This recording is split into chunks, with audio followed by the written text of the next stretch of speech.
Ano kayang ulam? Ano kayang ulam dito sa rep? Ay, kiniing. Paluto ko nga to kay kuya. Kuya, ano to yung mga to? Nagutom na ako eh. Nakautusan po. Batang to.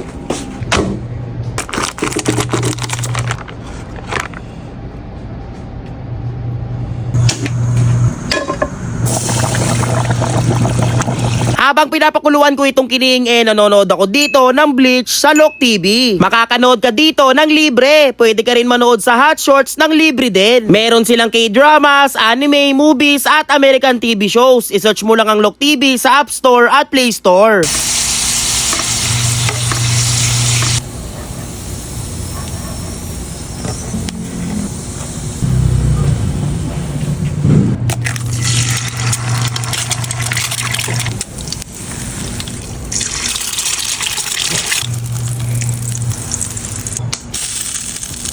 Sana perfect, sana perfect.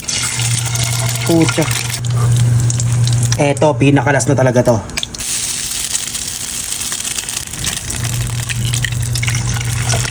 Hindi talaga. Ano ba yan? Laging basag? Pa, ikaw nga mag-ano pa? Mag-burrito. Try nga natin.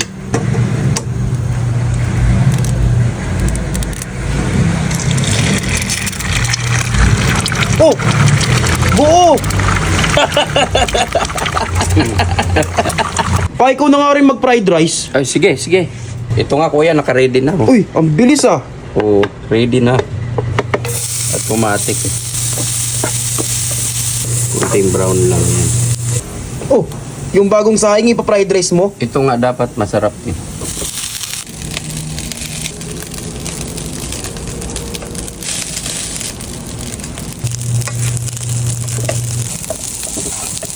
Ang pabango. Eh, yung itlog na hindi na perfect yung dilaw.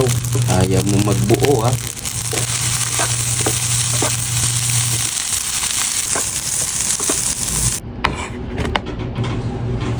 You know? Kiniing silog. Be, yung kiniing silog, yung pinaluto mo sa akin kiniing. Pero ba't ang ano, liit na ito? Eh, di ba diet ka? Grabe naman.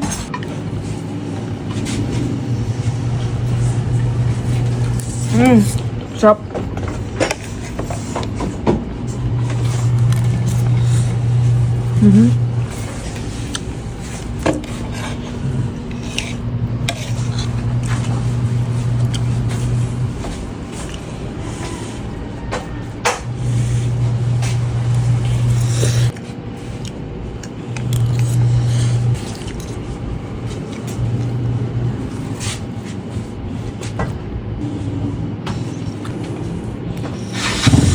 Guys, ito nga pala yung niluto ko na kiniing silog.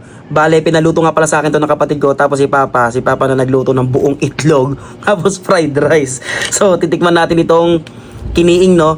Bale, binili ko nga pala to kay Tito Noel o kay Green Soldier o Green Man ng Baguio.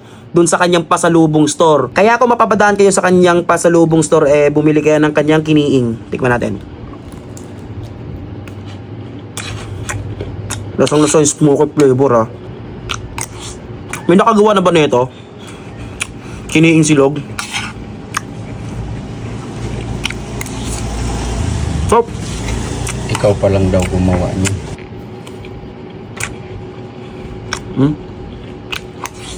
di ko alam guys kung tama yung pagluto ko sa kiniing ha. Kasi yung sabi, pakuluan ko daw bago ko i-prito.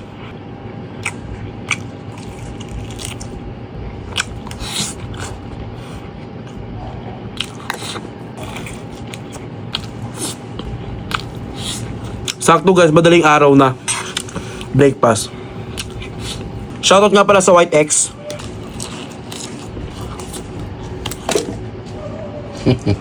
Ano yun? Lumipad para sa hangin yun. Okay oh. Habol. Okay ah.